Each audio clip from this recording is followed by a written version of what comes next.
Karbala में जब हुसैन का सर कटा तो आपने कहा। करबला में जब हुसैन का सर कटा तो आपने कहा। अच्छा एक बात बताओ, तुम्हारी बस्ती में कोई पहलवान ऐसा है कि जिसकी गर्दन पे तलवार रखी जाए और वो अपने अब्बा को सलाम भेजे? बोलो यार, नहीं भेज सकता ना। तुम्हारी बस्ती में क्या, डिस्ट्रिक्ट मुरादाबाद में, पूरे हिंदुस्तान में, पूरी दुनिया में कोई ऐसा पहलवान नहीं कि जिसकी गर्दन पे खंजर रखा जाए, तलवार रखी जाए, वो अपने अब्बा को सलाम भेजे, अपनी अम्मा को सलाम भेजे, अपनी बीवी को सलाम भेजे। मगर सलाम भेजा है इस कंडीशन में तो एक ही तारीख है कि करबला की धरती पे मेरा हुसैन अब्बास के बाजू कटा के, अली अकबर की जवानी लुटा के, अली असगर का बचपना छिलवा के मेरे हुसैन की गर्दन पर खंजर चला था। तो मेरे हुसैन ने ऐसे वक्त में भी अपने नाना को सलाम पेश किया। सुभान अल्लाह, सुभान अल्लाह। बहुत खूब हजरत, बहुत खूब। या रसूल जिंदाबाद, जिंदाबाद।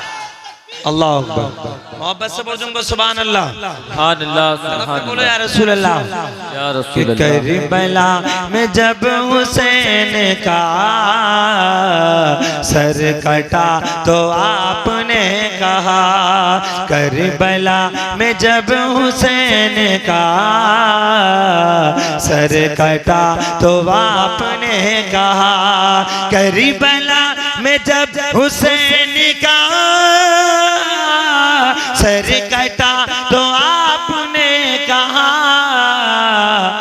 नाना जान अब हुसैन का, नाना जान अब हुसैन का आखिरी सलाम लीजिए। नाना जान अब हुसैन का आखिरी सलाम लीजिए। मोहब्बत से बोलिएगा सुभान अल्लाह, सुभान अल्लाह, सुभान अल्लाह। बोले या रसूल अल्लाह, या रसूल अल्लाह। ऑपरेटर साहब ई को इसकी नॉर्मल कर दो, अब थोड़ी कर दो, आवाज समझ में आनी चाहिए। हेलो हेलो, आवाज बढ़ाओ, मोहब्बत से बोलो झूमकर सुभान अल्लाह, सुभान अल्लाह। तड़क के बोले या रसूल अल्लाह, या रसूल अल्लाह। आज का प्रोग्राम क्या है? तहफ्फुज़े कुरान कॉन्फ्रेंस, कुरान की हिफाजत की कॉन्फ्रेंस। आज अल्हम्दुलिल्लाह कारी इकरार साहब ने, कारी फहीम साहब ने आपके मदरसे में मेहनत करके 3 बच्चों को दुनिया का दूल्हा नहीं जन्नत का दूल्हा बनाया है। सुभान अल्लाह। और इसमें ताबुन आपका भी है, इसमें ताबुन उस्ताद का भी है, इसमें ताबुन उसका भी है जो मदरसे में चंदा देता है, इसमें ताबुन उसका भी है जो इन बच्चों को खाना खिलाता है। ये बच्चे बहुत अच्छे हैं। मुफ्ती इकराम साहब ने भी तारीफ की, आप भी तारीफ करते हैं। कारी इकरार साहब भी अच्छे, कारी फहीम साहब भी अच्छे, मुफ्ती जियाउल हसन साहब भी अच्छे, अहले स्टेट सब अच्छे, ये बच्चे अच्छे। आप कहेंगे मौलाना सब अपने अपने लोगों की तारीफ कर रहे हो। मौलाना एक दूसरे मौलाना को कहे अच्छा, कारी दूसरे कारी को कहे अच्छा, लेकिन जानते हो अगर मैं कारी इकरार साहब की तारीफ करूं तो आप कह सकते हैं कि ये मेरी नजर में अच्छे हों मगर किसी की नजर में अच्छे ना हो। कोई आपकी नजर में अच्छा हो, मेरी नजर में अच्छा ना हो। लेकिन खड़गपुरा वालों, दिल की तख्ती पे पैगाम नोट कर लेना, एक आदमी वो होता है जिसकी सब तारीफ करते हैं, एक आदमी वो होता है जिसकी तारीफ आमना का लाल करता है।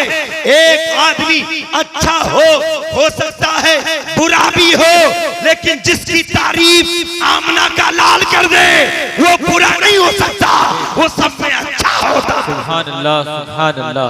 बोलो वो बुरा नहीं हो वो सकता, बुरा नहीं हो अब सकता। देखो नबी से पूछो आलम तसव्वुर में, या रसूलल्लाह आप बताओ आपकी नजर में कौन अच्छा, क्या हाजी अच्छा, क्या नमाजी अच्छा, क्या कौन अच्छा है? जिसने रोजा रखा वो अच्छा है। अल्लाह अकबर। तालीम की दुनिया में आओ, अल्लाह के नबी फरमाते हैं खैरुकुम मन तअल्लमल कुरान व अल्लमा। नबी फरमाते हैं ऐ मेरे उम्मतियों, तुम में सबसे बेहतरीन वो है जो कुरान पढ़ता भी हो, दूसरों को कुरान पढ़ाता भी हो। सुभान अल्लाह, सुभान अल्लाह, बहुत खूब हजरत, पढ़ाता भी हो। अब अल्हम्दुलिल्लाह ये कुरान का पैगाम है। दस्तार बंदी होगी, 3 बच्चों के सर पर दस्तारे हिफ्ज से नवाजा जाएगा। उलमा की मौजूदगी में, मुफ्तियाने किराम की मौजूदगी में दस्तारे हिफ्ज से नवाजा जाएगा। यूं तो बहुत अच्छे हैं, मुफ्ती किराम साहब ने भी बताया ये बच्चे बहुत अच्छे हैं और इनकी अच्छाई का अंदाजा तो ये लगाओ, ये चलते हैं हमारी बस्ती में, ये चलते हैं सड़कों पे, ये चलते हैं जमीनों पे। हकीकत में ये सड़कों पे नहीं चलते, बल्कि नबी फरमाते हैं जब तालिबे इल्म में कोई तालिबे इल्म रास्ते पे चलता है, वो दुनिया के रास्ते पे नहीं, अल्लाह के रहमत के फरिश्तों के परों पे चलता है। सुभान अल्लाह, सुभान अल्लाह के अल्लाह। रहमत के फरिश्तों पे चलता है। इनका मकाम बहुत बुलंद है। अच्छा एक बात बताओ, ये बुलंद हुए क्यों? ये बुलंद बच्चे हुए क्यों? बुलंद आप कहेंगे इसलिए कि कुरान पाक की डिग्री हासिल। जी बोलो बिल्कुल। किसकी डिग्री हासिल की है? कुरान अजीम। बोलो कुरान से अफजल कोई किताब है? नहीं, कुरान से अफजल कोई किताब नहीं है, नहीं है। कुरान जैसी शान किसी की नहीं है। कुरान अफजल था, अफजल है और अफजल रहेगा। कुरान की शान अच्छी थी, अच्छी है और अच्छी रहेगी। और जो कुरान से टच हो जाता है वो अच्छा था, अच्छा है और अच्छा रहेगा। आप भी कुरान पढ़ो, कुरान से अपना मुकद्दर संभालो, कुरान की तालीम से अपनी जिंदगियों को ताबनाक बनाओ। हमारा अंदाज ये होना चाहिए, हम काश्तकारी करें तो कुरान की रोशनी में, मजदूरी करें तो कुरान की रोशनी में, तिजारत करें कुरान की रोशनी में, जिंदगी गुजारें कुरान की रोशनी में, मामला करें कुरान की रोशनी में, लेन देन करें कुरान की रोशनी में। इसलिए कि हमारा आइडियल कोई दुनिया की किताब नहीं है, हमारा आइडियल आमना का लाल है और अल्लाह का कलाम। नारे तकबीर, नारे रिसालत, मसलके आला हजरत मुफ्ती सुलेमान रज़ा साहिब क़िबला। नारे तकबीर, नारे रिसालत। मोहब्बत से बोलो सुभान अल्लाह। अब आप बिल्कुल ज़हन को खाली रख के बोले, इंशाअल्लाह आपको समझ में आएगा। तो बोले या रसूल अल्लाह। सबसे पहले मैंने कुरान की आयत पढ़ी, उसका तर्जुमा कर दूं, थोड़ी सी तमहीद, इसके बाद इंशाअल्लाह तकरीर। मोहब्बत से बोलो सुभान अल्लाह। सुभान अल्लाह। तवज्जो का तालिब अल्लाह फरमाता है लौ अंज़लना हाज़ल कुरान, अगर ये कुरान हम किसी पहाड़ी पर नाजिल कर देते। क्या कहा कुरान ने? पहाड़ पर। अगर ये कुरान किसी पहाड़ पर नाजिल कर देते तो कुरान की पावर की वजह से पहाड़ टुकड़े टुकड़े हो जाता। कुरान क्या हो जाता? टुकड़े की टुकड़े हो पावर की वजह से पहाड़ क्या हो जाता? टुकड़े टुकड़े। अच्छा एक बात बताओ, ये बच्चे हैं, कितने बच्चे हैं? 3, कितनी उम्र होगी? 15, 12 साल 15 साल है ना? ये 12 साल 15 साल के बच्चों में ताकत ज्यादा है या पहाड़ में ताकत ज्यादा? पहाड़। बोलो यार, पहाड़ में। बोलो किस में ताकत ज्यादा है? पहाड़। सैलाब आए, समुद्र जोश मारे, तूफान आए, हवा चले, बोलो पहाड़ अपनी जगह से हिलता है? नहीं, बोलो नहीं हिलता। और आपका 15 साल का बच्चा, 8 साल का बच्चा, 10 साल का बच्चा 3 माला बिल्डिंग पे खड़ा हो जाए और तूफान आ जाए, तो बताओ हवा में नीचे गिरेगा कि नहीं गिरेगा? गिर जाएगा। खतरनाक तूफान आ जाए, बच्चे में इतनी ताकत नहीं जो तूफान की ताकत को झेले। मगर कुरान कहता है, फलसफा देखो कुरान का, अल्लाह फरमाता अगर ये कुरान किसी पहाड़ी पर नाजिल कर देते तो कुरान की शक्ति की वजह से पहाड़ टुकड़े टुकड़े हो जाता। जी, वो पहाड़ जो सैलाब से ना हटे, वो पहाड़ जो तूफान से ना हटे, वो पहाड़ जो हवा से कोई फर्क ना पड़े, वो कुरान उस पर जाए तो पहाड़ टुकड़े टुकड़े हो जाए। यार बात क्या है, जब ये कुरान पहाड़ पे जाए तो पहाड़ को टुकड़े टुकड़े कर दे, और यही कुरान के 300 पारे हम उम्मते रसूल के 10-10 साल के बच्चों के सीने में आता तो सीना क्यों नहीं फट जाता? सुभान अल्लाह। यार बोलो, सीना क्यों नहीं फटता? सीना क्यों टुकड़े टुकड़े नहीं होता? खड़गपुर के जलसे में आने वाले सुन्नी मुसलमानों, मोहब्बत से बोलो झूम कर सुभान अल्लाह। सुभान अल्लाह। मिसाल देके अपनी बात को समझाऊंगा। आप देखे कुरान पहाड़ पर जाए तो पहाड़ टुकड़े टुकड़े हो जाए, लेकिन यही कुरान उम्मते रसूल के 10 साल के बच्चे के सीने में आता है तो सीने का कुछ नहीं बिगड़ता। जानते हो, मिसाल समझो, आपके मदरसे के सामने, मदरसा गुलशन मुस्तफा के सामने एक लाइन जा रही हो लाइट की, 11,000 की लाइन हो, उसके 2 तार हो, गौर से सुनना, 2 तार हो और मदरसे में रोशनी ना हो। कारी इकरार साहब, क्या कारी फहीम साहब मदरसे के दोनों तार लें और 11,000 की लाइन पे अगर डायरेक्ट डालेंगे तो बताओ कोई बल्ब जलेगा? अरे बोलो, नहीं जल सकता। लाइट चलेगी? नहीं। पंखा चलेगा? नहीं। फ्रिज चलेगा? नहीं। Washing machine? नहीं। समरसेबिल? नहीं। इसलिए कि 11,000 की पावर अपनी जगह है और मदरसे के तारों की पावर अपनी जगह है। इन तारों में इतनी ताकत नहीं है जो 11,000 की शक्ति को झेल सके। लेकिन जानते हो, वही 11,000 की लाइन मदरसे से क्रॉस होके एक महल्ले में ट्रांसफार्मर रखा होता है, 11,000 की लाइन ट्रांसफार्मर टच होती है और वो ट्रांसफार्मर 11,000 की शक्ति को अपने सीने में महफूज करता है। फिर दूसरी तरफ को 2 तार निकलते हैं, वो पूरी बस्ती में लाइट की सप्लाई होती है। अब वो ट्रांसफार्मर से जो 2 तार आए हैं, उन तारों पे अगर डालोगे तो बल्ब भी चलेगा, लाइट भी चलेगी, पंखा भी चलेगा, फ्रिज भी चलेगा, समरसेबिल चलेगा। खड़गपुरा वालों, मैं तुमसे पूछना चाहता हूँ, लाइट तो वही थी मगर शक्ति बदल गई। 11,000 की शक्ति पे डायरेक्ट तार डालोगे कुछ नहीं चलेगा, मगर ये 11,000 की शक्ति ट्रांसफार्मर में चली जाएगी तो ट्रांसफार्मर सप्लाई करके दूसरी तरफ को भेजेगा तो लाइटें जल जाएंगी।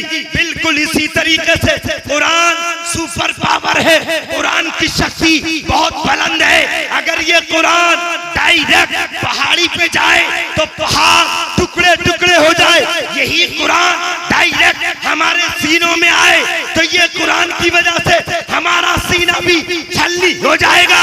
मगर ये कुरान डायरेक्ट हमारे सीने में नहीं आया, बल्कि मदीने में मुस्तफा के सीने में ये कुरान गया है। इस कुरान की पावर को मेरे मुस्तफा ने अपने सीने में महफूज करके मेरे आका ने कुरान की पावर को सिद्दीक़ अकबर की तरफ सप्लाई कर दिया, उमर की तरफ सप्लाई कर दिया, उस्मान की तरफ सप्लाई कर दिया, मौला अली की तरफ सप्लाई कर दिया, हसन हुसैन की तरफ सप्लाई कर दिया, सहाबा ने, ताबईन की तरफ, ताबईन ने, औलिया इकराम की तरफ, औलिया इकराम ने, उलमा की तरफ, उलमा ने हम सीने के बच्चों की तरफ सप्लाई। नारे तकबीर, नारे रिसालत, मसलके आला हजरत मुफ्ती सुलेमान रज़ा साहिब किबला, मदरसा गुलशन मुस्तफा, नारे तकबीर, नारे रिसालत। मोहब्बत से बोल सुभान अल्लाह, सुभान अल्लाह, सुभान अल्लाह, या रसूल अल्लाह, या रसूल अल्लाह। मैं आपका माहौल बना रहा हूँ, इंशाअल्लाह ईमान ताज़ा हो जाएगा तब के बोलो या रसूल, या रसूल पता अल्लाह। चला कुरान सुपर पावर था, सुपर पावर है और सुपर पावर रहेगा। कुरान अफजल था, अफजल है, अफजल रहेगा। कुरान की शान अफजल थी, अफजल है, अफजल रहेगी। अगर ये कुरान पहाड़ी पे डायरेक्ट जाता तो पहाड़ टुकड़े टुकड़े हो जाता, और यही कुरान डायरेक्ट हमारे सीनों में भी आता तो हमारा सीना भी टुकड़े टुकड़े हो जाता। मगर हमने ये कुरान डायरेक्ट सीने में नहीं बसाया, बल्कि इस कुरान की पावर पहले मुस्तफा के सीने में गई है, मेरे नबी के सीने में गई है। इस कुरान की पावर को मेरे मुस्तफा ने अपने सीने में महफूज करके फिर सहाबा की तरफ सप्लाई कर दिया, और सहाबा ने ताबईन की तरफ, ताबईन ने तबे ताबईन की तरफ, तबे ताबईन ने औलिया की तरफ, और औलिया इकराम ने उलमा की तरफ, और उलमा इकराम ने मदरसे के छोटे छोटे बच्चों की तरफ कुरान की ताकत को सप्लाई। सुभान अल्लाह, सुभान अल्लाह, बहुत खूब, सुभान अल्लाह। ईमानदारी से बताऊं, कुरान की तरफ अफजल है? बहुत बोलो यार, बताओ मोहब्बत से पढ़ूंगा सुभान अल्लाह। सुभान अल्लाह। जानते हो जितना अफजल कुरान है उतनी दुश्मनी भी दुनिया में है कुरान की। बेशक। अभी जानते रहिए, आप देखा होगा सोशल मीडिया का दौर, आपने देखा होगा कहीं कुरान में आग लगाई जा रही है, कहीं कुरान में गोलियां मारी जा रही हैं, और बरतानिया अमेरिका इसी बात पे खुश है कि कुरान में आग लगा के बोले कुरान मिट जाएगा। ये बेवकूफ वाली सोच है। कुरान ना मिटा था, ना मिटा है और ना मिटेगा, ना मिटेगा, ना मिटा है ना मिटेगा, ना मिटेगा। कुरान महफूज हमेशा रहेगा, रहेगा। कुरान जलाने से खत्म नहीं होगा, नहीं होगा। कुरान मिटाने से मिट नहीं सकता। और मैंने बहुत सुना, कई साल से मैं देख रहा हूँ, अभी बरतानिया में कुछ साल पहले कुरान को सामने रख के गोलियां मारी जा रही थी, चीन में कुरान जलाया जा रहा था, अमेरिका में कुरान के साथ बेहुरमती की जा रही थी, ऑस्ट्रेलिया में कुरान जलाया जा रहा था। वो जाहिल निकम्मे कुत्ते कागज का कुरान जला के सोच रहे थे हम कुरान जलाएंगे, कुरान खत्म हो जाएगा, हम कुरान मिटाएंगे, कुरान मिट जाएगा। मगर जानते हो, ये जो मदरसा आपका गुलशने मुस्तफा है, इस मदरसे से मोहब्बत करो, हर सुन्नी मदरसे से मोहब्बत करो, इसलिए कि इस मदरसे से फारिग होने वाले बच्चे, ये जो 3 हाफिज़े कुरान हैं, जानते हो जब दुनिया कुरान में गोलियां मारेगी, जब दुनिया कुरान में आग लगाएगी, तो ये बच्चे सीना तान के कहेंगे, ए अमेरिका कान खोल के सुन ले, ए बरतानिया कान खोल के सुन ले, तू कागज का कुरान खत्म कर सकता है, कागज के कुरान को जला सकता है, मगर ये कुरान कागज का मोहताज नहीं है, हम सीनों में छपा करता है। कागज का कुरान मिटाओगे तो मदरसों से 10 हाफिज़े कुरान पैदा हो जाएंगे, 10 को मारोगे 100 पैदा हो जाएंगे, 100 को मारोगे 1000 पैदा हो जाएंगे, 1000 को मारोगे लाख पैदा हो जाएंगे, लाखों को मारोगे करोड़ पैदा हो जाएंगे, करोड़ को मारोगे बेशुमार हाफिज़े कुरान पैदा। सुभान अल्लाह, सुभान अल्लाह, बहुत खूब हजरत, माशाअल्लाह। सुभान अल्लाह, सुभान अल्लाह, सुभान अल्लाह। या रसूल अल्लाह, या रसूल अल्लाह। समझ में आ रही है कि नहीं? जी बिल्कुल, बहुत हाथ लगा के बोलो या रसूल अल्लाह, या रसूल अल्लाह। पता चला कुरान ना मिटा था, ना मिटा है और ना मिटेगा, मिटेगा। कुरान अफजल है, अफजल है, अफजल रहेगा, रहेगा। अच्छा एक बात बताओ ईमानदारी से, दुनिया में डिग्रियां तो और भी बहुत सी हैं, मगर कुरान की डिग्री को सबसे हल्के में लेते हैं लोग। सबसे नजर में सबसे ज्यादा छोटे मौलाना ही हैं। वो क्यों? तनख्वाह जो 8-10 हजार है। सच्ची बात बोल रहा हूँ। जी बिल्कुल। सबसे कम तनख्वाह इसलिए हल्के में लेते हो, मगर तुम्हें मालूम नहीं है इन हाफिज़े कुरान का रुतबा क्या है। बड़े से बड़े तुर्रम खां इनके सामने सरेंडर होते हुए नजर आते हैं। बेशक। अभी मिसाल दे रहा हूँ, ये तीनों हाफिज बस्ती के हैं, कोई से? बस्ती के 1-2। अच्छा कौन से? माशाल्लाह ये दोनों। अब मिसाल में दे रहा हूँ, हाफिज़े कुरान अगरचे कितना ही गरीब बच्चा क्यों ना हो, मगर वो फिर हाफिज़े कुरान बन के गरीब नहीं रहता, दुनिया का इमाम हो जाता है। अरे बोलो यार, दुनिया का इमाम बन जाता है। अभी मिसाल में दे रहा हूँ, अभी ये माशाल्लाह ही बैठे हाफिज साहब, अभी देखिए इत्तेफाक से कारी तरार साहब मस्जिद में इमामत कर रहे हैं अल्हम्दुलिल्लाह, और इत्तेफाक से जोहर की नमाज का वक्त हो और जोहर की नमाज का वक्त हो जाए और कारी इकरार साहब अपने काम से कहीं को चले जाएं, उसके बाद में जोहर की नमाज का वक्त हो, मस्जिद में ये हाफिज साहब भी मौजूद हो और महल्ले के चौधरी, जिम्मेदार, मालदार खासाब, प्रधान सब मौजूद हो, जोहर की अजान हो गई हो, जमात का वक्त तैयार हो, तो जो महल्ले के मालदार इन्हें गरीब समझ के सलाम का जवाब नहीं दे सकते थे, जब नमाज का वक्त होगा तो मालदार भी कहेगा हाफिज साहब इमाम साहब नहीं है तो तुम ही नमाज पढ़ा दो। जी अरे मोहम्मद सबर तुम कर सुभान अल्लाह, हाफिज साहब तुम ही नमाज पढ़ा दो। दिल की तख्ती पे पैगाम नोट करना, हाफिज साहब महल्ले के लड़के हैं, मगर जब नमाज का वक्त आया हाफिज साहब ने मुल्ला जी के कहने से, हाजी जी के कहने से वुजू करके सुन्नतें पढ़ के जब मुसल्ले पे तुम्हारी बस्ती का गरीब बच्चा हाफिज़े कुरान मुसल्ले पे खड़ा हो गया तो तुम्हारी बस्ती का जिम्मेदार नियत बांध के खड़ा होगा तो ये नहीं कहेगा पीछे गरीब के बच्चे के खड़ा हूँ, आलदार कहेगा पीछे इस इमाम के, जिम्मेदार कहेगा पीछे इस इमाम के, बाप कहेगा, पीछे इस इमाम के दादा कहेगा, पीछे इस इमाम के भाई कहेगा, पीछे इस इमाम के बस्ती वालों, मैं तुमसे पूछना चाहता हूँ, ये गरीब बच्चा, ये यतीम बच्चा, ये मिस्कीन बच्चा, अब ये सबका इमाम किस लिए बन गया?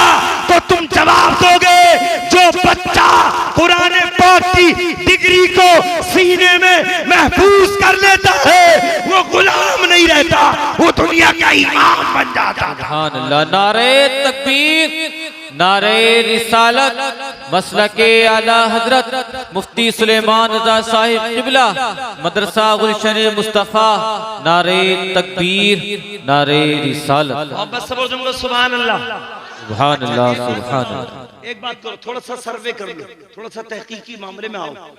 एक बच्चा वो हो, एक बाप के दो बेटे हो, कितने बेटे? दो बेटे। सुनो यार, कितने बेटे? दो बेटे। एक बेटा तो हाफिज कुरान हो और एक बेटा बेहतरीन डॉक्टर हो, सर्जन हो।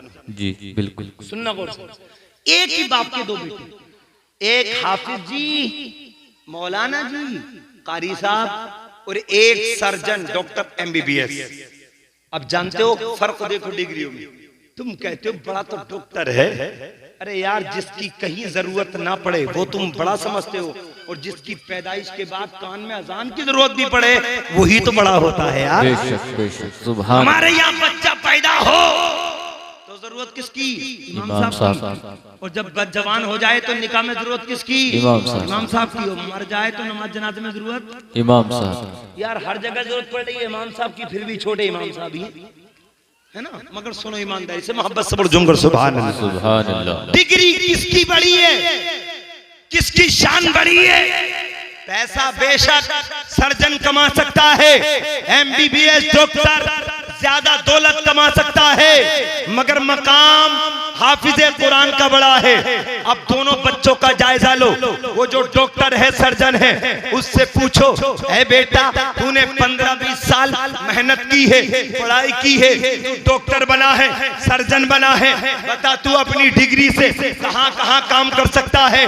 तो कॉलेज का पढ़ने वाला बच्चा बनने वाला डॉक्टर कहेगा, मौलाना मेरी डिग्री में कमाल इतना है, मुरादाबाद में चाहूं तो नौकरी कर सकता हूं, यूपी के जिस जिले में चाहूं नौकरी कर सकता हूं, हिंदुस्तान के जिस शहर में चाहूं नौकरी कर सकता हूं, पूरे हिंदुस्तान में जहां जहां जरूरत पड़ेगी मैं नौकरी करूंगा। अब मैंने उसका इम्तिहान लेके मैं मदरसे में आया, गुलशन मुस्तफा में मैंने छोटे से बच्चे को खड़ा किया, 10 साल का बच्चा हाफिज कुरान था। मैंने कहा बेटे ये बता, एक तो डॉक्टर है जिसने 20-25 साल बाप की खून पसीने की कमाई को पैसा खर्च करके 20 साल में डॉक्टरी की डिग्री हासिल करके उसने डिग्री हासिल की है, हिंदुस्तान में अपनी डिग्री से कामयाबी पा सकता है। मदरसे के बच्चे तू बता तेरी डिग्री में कमाल कितना है, तेरी डिग्री में पावर कितनी है? तो मदरसे का गरीब बच्चा कहेगा, मौलाना मेरी डिग्री का कमाल इतना है, मैंने मेहनत की कमाई बाप की खर्च ना होने दी है, बल्कि 100-200 रुपए खर्चे के लेके हाफिज कुरान बना हूँ। कमाल इतना है, मेरी हिफ्ज की जरूरत हिंदुस्तान की किसी मस्जिद में पड़ेगी, कुरान सुना दूंगा। अरब में जरूरत पड़ेगी, कुरान सुना दूंगा। अमेरिका में जरूरत पड़ेगी, कुरान सुना दूंगा। जब तक जिंदा रहूंगा हिंदुस्तान में कुरान सुनाता रहूंगा, और जब कब्रिस्तान में जाऊंगा तब भी कुरान सुनाता रहूंगा। सुभान अल्लाह, सुभान अल्लाह। बहुत खूब। मोहब्बत से बोलो सुभान अल्लाह, सुभान अल्लाह। तड़प के बोलो या रसूल अल्लाह, या रसूल अल्लाह। मोहब्बत से बोलो सुभान अल्लाह, सुभान अल्लाह। और खुदा की कसम इन मदरसों की तालीम से मोहब्बत करो। आपको एक जहन दे रहा हूँ, जहन इसलिए दिल की तख्ती पे नोट कर लेना, जो मदरसों की तालीम में मिलता है सबक वो कहीं नहीं मिलता। अरे बोलो वो कहीं नहीं मिलता। अब्बा का अदब, अम्मा का अदब तुम्हें दुनिया की किसी डिग्री में नहीं मिलेगा, अगर मिलेगा तो कुरान पाक की तालीम में मिलेगा। सुभान सुभान अल्लाह। मोहब्बत से बोलो सुभान अल्लाह। एक बाप के 3 बेटे थे, कितने? 3 बेटे। सुनो कितने बेटे थे? 3। मैं भी ध्यान बना रहा हूँ, कितने बेटे थे? 3। एक डॉक्टर था, एक इंजीनियर था और एक हाफिज जी थे। सुनना, और ऐसा भी है, ऐसी बात नहीं है, ऐसा भी है कि जिन घरों में दुनियादार होते हैं उन्हीं घरों में दीनदार भी लोग होते हैं। अब जानते हो बूढ़ा बाप था, बूढ़ा बाप, सुनना गौर से, बूढ़ा बाप था, मगर माँ बाप का झुकाव उधर को ज्यादा होता है जिधर को तरक्की ज्यादा होती है ना। बिल्कुल। बाप का ताल्लुक ज्यादा उन बेटों से था जो दुनिया में खूब दौलत कमा रहे थे। हाफिज जी साइकिल से जाते थे, इमामत करते थे, बेचारे गरीब थे, अम्मा अब्बा की नजर में भी गरीब थे, उनकी कोई वैल्यू नहीं थी। लेकिन जानते हो माँ के दिल पे कब एहसास होता है, माँ एक ऐसी ममता रखती है जो सबको बराबर करती है। बेशक। माँ ने कहा है मेरे शोहर, जिससे तुम मोहब्बत करते हो दोनों बेटों से, वो तुम्हारे बेटे नालायक हैं, और जो हाफिज जी जिसकी तुम तवज्जो नहीं करते वो बेटा तुम्हारा फर्माबरदार है। बेशक। बाप को गुस्सा आ गया, ये कैसे हो सकता है। अब अंदाजा लगाओ, जब इम्तिहान लिया गया ना तो एक दिन इम्तिहान के तौर पे तीनों बेटे बाहर थे, डॉक्टर भी बाहर, इंजीनियर भी बाहर और हाफिज कुरान भी बाहर। बाप ने एक अंदाज में कमरे में छुपके, माँ ने अपने बाल बखेर के आंगन में बैठ गई और तीनों बेटों का इम्तिहान होता है। जानते हो बाप अंदर बैठकर झिराइयों से झांक कर देखता रहा। अब जैसे ही सबसे आने वाला पहले डॉक्टर आया, उसने आके देखा अम्मा के बाल चेहरे पे हैं और चेहरा उदास है। माँ से पूछा डॉक्टर साहब ने, हे अम्मा जान तुम्हारे बाल कैसे बिखरे हुए हैं, ये तुम्हारी हालत कैसी हो गई है। कहा तुम्हारे बाप ने बहुत मारा है, तुम्हारे बाप गुस्से में हो गए थे, उन्होंने मेरे बाल पकड़ के मारा है। इतना सुना डॉक्टर साहब को जलाल आया, बोले अब्बा सटिया गया है, बूढ़ा सटिया गया है, उसे अकल देना पड़ेगी। जानता नहीं है माँ को मारते हुए शर्म नहीं आती। बात सुनी, माँ ने भी सुन ली, अंदर बाप छुप के बैठा था, वो भी सुन रहा था। सोचने लगा यार मैं डॉक्टर को तो दिल दिए बैठा था, मगर ये कैसा मामला है, मुझे सठियाना बक रहा है, मुझे कुछ का कुछ कह रहा है। उसके बाद इंजीनियर आए, उन्होंने भी माँ से पूछा कैसी हालत है, कि तुम्हारे बाप ने मार दिया। बोले बुड्ढे का दिमाग खराब हो गया, ये मरम्मत मांग रहा है। अब जानते हो दोनों ने कहा, बाप के दिल पे तकलीफ हुई। थोड़ी देर के बाद हाफिज जी आ गए, इमाम साहब आ गए, माँ की हालत देखी, माँ से चिमट गया हाफिज कुरान, ऐ अम्मा जान ये हालत तुम्हारी कैसी है। तो माँ ने कहा बेटे तेरे अब्बा ने मारा है, तेरा बाप बड़ा बुरा है, उसने मारा है। हाफिज कुरान बोला, ए माँ वो मेरा बाप है, उसे बेइज्जती से मत बोलो, वो तुम्हारा शोहर है, उसने अगर मार दिया है तो कोई बात नहीं है, तुम्हारी गलती होगी इसलिए मार दिया है। मैं तुम्हारा भी फर्माबरदार हूँ और अपने बाप का भी फर्माबरदार। सुभान अल्लाह, सुभान अल्लाह। बहुत खूब हज़रत, अंदाजा लगाओ माशाअल्लाह। ये किस तालीम का असर है, ये कुरान पाक की तालीम का असर है। इसलिए कि कुरान की तालीम में है, जहाँ माँ की इज्जत करो वहीं अपने बाप की भी इज्जत करो, वहीं अपने बाप की भी इज्जत करो। इसलिए हाफिज कुरान से मोहब्बत करो। अब मैं तुम्हारे जहन को बना रहा हूँ और एक तारीफ सुना रहा हूँ, इंशाल्लाह ईमान ताजा हो जाएगा। मोहब्बत से हाथ उठा के बोलो झूमकर सुभान अल्लाह, सुभान अल्लाह, बोलो या रसूल अल्लाह, या रसूल अल्लाह। अच्छा एक बात बताओ ईमानदारी से, कुरान को जो पढ़ेगा वो इज्जतदार होगा कि नहीं होगा। बिल्कुल बेशक, कोई शक नहीं। बड़े बड़े बादशाहों को जरूरत पड़ी है ना, जी बिल्कुल। अगर उलझ गई बादशाहों की भी तो आलिम दीन ने सुलझाई है। बेशक, किसने सुलझाई है, आलिम दीन। आलिम दीन ने। तवज्जो इधर रखे, मोहब्बत से बोलो झूमकर सुभान अल्लाह, सुभान अल्लाह। आलिम दीन ने सुलझाई। एक बादशाह का नाम आपने सुना होगा, हारून रशीद, सुना ना जी बिल्कुल। हारून रशीद बड़े बादशाह, बहुत बड़ा बादशाह था। तारीख सुनो इंशाअल्लाह ईमान ताजा हो जाएगा। ये हाफिज कुरान, ये उलमाए दीन, इनका मर्तबा क्या है आप इससे अंदाज लगाएंगे। हारून रशीद बादशाह ने एक दिन बीवी के मोहब्बत में आके कहा, मेरी बीवी अगर तू सूरज गुरूब होने से पहले पहले अगर तू मेरी बादशाह से ना निकली तो तुझे तलाक। वो दो ट्रेन का प्लेन का तो था नहीं, जो जहाज में बैठ के घंटे में मुल्क पार हो जाए, घोड़े या ऊंट की सवारी थी। जी बादशाह ने कह तो दिया कि एक शाम को सूरज गुरूब होने से पहले पहले मेरी बादशाह से निकल गई तो कुछ बात नहीं, और ना निकली तो तुझे तलाक। और तलाक का मामला ऐसा है, जब तलाक देता है ना तो आदमी बिल्कुल इतना भूल जाता है कि बिल्कुल सारी हदें तोड़ देता है। बेशक, तलाक दे तो दे बैठा, अब फिर मसला टटोल लिया था कि यार मैंने क्या कह दिया, मेरी बीवी निकलेगी कैसे, तलाक हो जाएगी। तलाक देना नहीं चाहता था। और आजकल का मिजाज भी यही, नौजवान का जब तलाक देने पे आता है तो सारी आदत तोड़ देता है, तलाक तलाक तलाक। और जब ठंडा दिमाग होता है तो सोचता है यार मैंने तलाक दी थी, और फिर इमाम साहब के पास जाके कहता है हजरत मैंने ऐसे नहीं, मैंने ऐसे कही थी, मैं ऐसे कहना थोड़ी चाह रहा था, मैंने गुस्से से धोखे से मुंह से निकल गई। अबे यार तलाक भी कोई प्यार में दी जाती है क्या? अरे बोलो यार, तलाक प्यार में दी जाती है, गुस्से में तो दी जाती है। और याद रखो तलाक तलाक है। अल्लाह के नबी ने फरमाया तलाक बंदूक की गोली की तरह है, और बंदूक की गोली प्यार में नहीं निकलती है, दुश्मनी में निकलती है। जी तलाक दे दी तो हो गई, मगर हारून रशीद के तलाक का मामला कितना अजीब है, सुनो ईमानदारी से। बादशाह ने कहा तू सूरज गुरूब होने से पहले पहले बादशाह से निकल गई तो तुझे तलाक नहीं है, और ना निकली तो तुझे तलाक। सारे मुफ्तियों से मसला पूछा, सारे मुफ्तियों ने जवाब दे दिया तलाक हो जाएगी अगर तुम्हारी बीवी शाम को तुम्हारी मिल्कियत से ना निकली। कितने ही तेज रफ्तार घोड़े पे बैठा दो, तब भी बादशाह की हुकूमत इतनी दूर थी कि नहीं निकल सकती थी। सारे मुफ्तियों ने फतवा दिया, टाइम रह गया आधा घंटा, बिल्कुल टाइम होने में, जो टाइम दिया था सूरज गुरूब होने में। किसी कासिद ने कह दिया बादशाह एक मुफ्ती बचा है, हो सकता है तुम्हारी बीवी को तुम्हारे निकाह में वापस ला दे। कहा वो मुफ्ती कौन है? कहा वो मुफ्ती है इमाम मोहम्मद। वो इमाम मोहम्मद है, वो मुफ्ती हैं, अगर उनसे पूछोगे तो वो मसला हल कर देंगे। अब वक्त का बादशाह हारून रशीद, यार तुम्हारी हमारी बिसात क्या है, तुम्हारी हमारी हकीकत क्या है? बादशाह हारून रशीद ने कासिद भेजा, जल्दी से इमाम मोहम्मद को बुला के ले आओ। इमाम मोहम्मद झोपड़ी में थे, आलिम दीन थे। कहा तुम्हें वक्त के बादशाह ने बुलाया।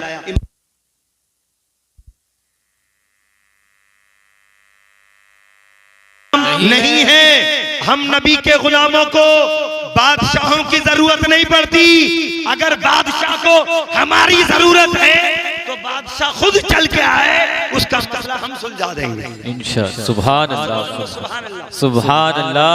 अब टाइम कम था, हारून रशीद बीवी को निकाह से निकालना चाहता नहीं था, जल्दी से गया और कहा इमाम मोहम्मद की बारगाह में सलाम किया कि हुजूर जल्दी करो, मेरी बीवी निकाह से निकल जाएगी, कोई मसला बता दो जो तलाक ना हो।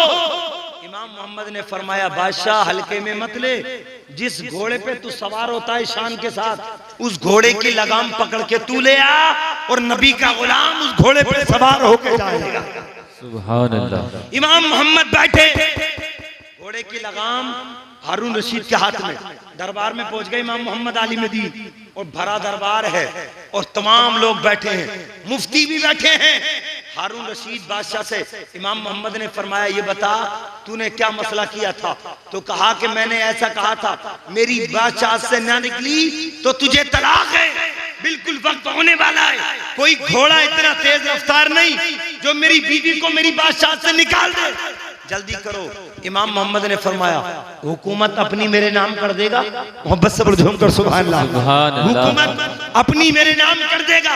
कहा हुजूर मसला सुलझा दो, हुकूमत तुम्हारे नाम है। इमाम मोहम्मद ने फरमाया कितना वक्त रह गया है? बोले हुजूर 5 मिनट रह गए, बीवी निकाह से निकलने वाली है। इमाम मोहम्मद ने इरशाद फरमाया अपनी बीवी को अल्लाह के घर मस्जिद में भेज दे, इसलिए कि तेरी हुकूमत दुनिया के हर मुल्क में हो सकती है, अल्लाह के घर में मस्जिद में किसी की हुकूमत नहीं। नारे तकबीर, नारे रिसालत, मसलके आला हजरत मुफ्ती सुलेमान रजा साहिब किबला, नारे तकबीर, नारे रिसालत। मोहब्बत से बढ़ सुभान अल्लाह। ये है मामला। मुसलमानों सोचो, अगर बादशाहों को दिक्कत पड़ी है तो आलिम दीन ही काम आए हैं, बादशाहों की उलझी है तो आलिम दीन ही ने सुलझाया है। मैं आपसे पूछना चाहता हूँ, आज बड़ी मुतबर्रक रात है इसलिए कि नबी के जिक्र की बात है, मगर अब से 2 दिन बाद शबे बारात है। सुभान अल्लाह। क्या है? शबे बारात। शबे बारात किसे कहते हैं? नजात वाली रात। नजात। उस रात में अल्लाह की बारगाह में तौबा करो, और ईमानदारी से तौबा करोगे ना तो मेरा रब तौबा को कबूल फरमाएगा। अरे बोलो मेरा रब तौबा को कबूल फरमाएगा, फरमाएगा, सच्ची तौबा कबूल अल्लाह फरमाता है। शबे बारात में होता क्या है? ईमानदारी से हालत इतनी नाजुक है, हमारे यहाँ आतिशबाजी होती है शबे बारात में, बच्चे आतिशबाजी करते हैं, और ये बच्चे नहीं करते बल्कि चच्चा करते हैं, इसलिए कि अगर चच्चा लाके नहीं देगा तो बच्चा करेगा क्यों? जी। अब्बा लाके दे रहा है और बच्चे को बदनाम कर रहा है। ये रात आतिशबाजी से बचने की रात है, अल्लाह उसके रसूल को राजी करने की रात है। बेशक, सुभान अल्लाह, सुभान अल्लाह। शबे बारात की एक तारीख सुन लो, उसके बाद तकरीर खत्म, मोहब्बत से बोल दूंगा सुभान अल्लाह, सुभान अल्लाह। इमाम मालिक बिन दिनार को कौन नहीं जानता? हजरत मालिक बिन दिनार अल्लाह के वली, मगर पहले क्या थे जानते हो?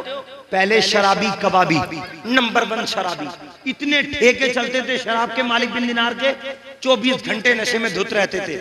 लेकिन जब शबे बारात आई ना, यही 15वीं रात आई शाबान की, जब शबे बारात आई तो रात में सोए थे, इन्होंने ख्वाब देखा। सुनना गौर से, मालिक बिन दिनार ने ख्वाब देखा कि ख्वाब में क्या देखा? सामने से एक अजदार सांप आ रहा है और पीछे को भाग रहे तो एक गड्ढा है, एक गड्ढा है, पीछे को जा रहे तो गड्ढे में गिर रहे, और आगे को जा रहे तो सामने से सांप आ रहा है। सांप को देख के डरते रहे, न पीछे हटे न आगे बढ़े, सोचते रहे। जानते हो, इतने में पीछे से एक आवाज आई छोटी बच्ची की। उस बच्ची ने कहा, ए मालिक बिन दिनार, अब्बू जान मेरे करीब आ जाओ।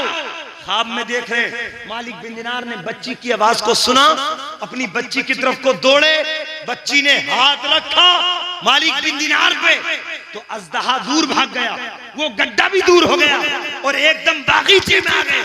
उस बच्ची ने कहा, ए अब्बू जान तुम मुझे पहचानते हो कि मैं कौन हूँ? मालिक बिन दिनार ने कहा, बेटी तू मेरी वो बच्ची है, 2 साल की तू इंतकाल कर गई थी। बच्ची ने कहा, अब्बू जान तुम शराब के नशे में रहते हो, अल्लाह ने ये बरकत वाली रात दी है, इस रात के बदले में अल्लाह की बारगाह में शराब से तौबा कर लो, अल्लाह तुम्हारी तौबा को कबूल फरमा लेगा। हजरत मालिक बिन दिनार ने ख्वाब से उठने के बाद शबे बारात में तौबा की थी तो अल्लाह ने नेक नहीं बल्कि वलियों का इमाम बना दिया। सुभान अल्लाह, सुभान अल्लाह, बहुत खूब है। इसलिए प्यारे हम सबको चाहिए शबे बारात का एहतराम करें, हाफिज कुरान का एहतराम करें, आलिम दीन का एहतराम करें, मदरसों का एहतराम करें, और मदरसे में जो बच्चे पढ़े हैं उनकी मोहब्बत का भी एहतराम करें। इंशाअल्लाह असातिज़ा की मोहब्बत का भी ख्याल करें और मदरसे में ताउन करते रहे। दस्तारबंदी का मौका है, इन 3 बच्चों के घर वाले, ये 3 बच्चे जो अल्हम्दुलिल्लाह हाफिज कुरान बने हैं, इनके घर वालों को चाहिए, इसलिए कि जानते हो जब दुनिया का कोई दूल्हा बनता है ना, जब दुनिया का कोई दूल्हा बनता है तो उसके एहतमाम में लाखों रुपए खर्च किए जाते हैं, और ये दुनिया के दूल्हे नहीं जन्नत के दूल्हे बने हैं। सुभान अल्लाह। इनके माँ बाप को चाहिए बढ़ चढ़ के मदरसे में हिस्सा ले, और बढ़ चढ़ के हिस्सा लेके और भी हमारे मुसलमान भाई मदरसे में हिस्सा ले। सबसे पहली बात तो ये है कि हमारे इस्लामी भाइयों को, सब बच्चों को तालीम दीन देना चाहिए, इल्म दीन से आरास्ता और पैरास्ता करना चाहिए। और अगर किसी वजह से हमारे बच्चे मदरसे में नहीं पढ़ते, हमारी सुस्ती काहिली की वजह से, तो हम 1000, 1500, 2000, 5000 मदरसा गुलशन मुस्तफा में ताउन करें।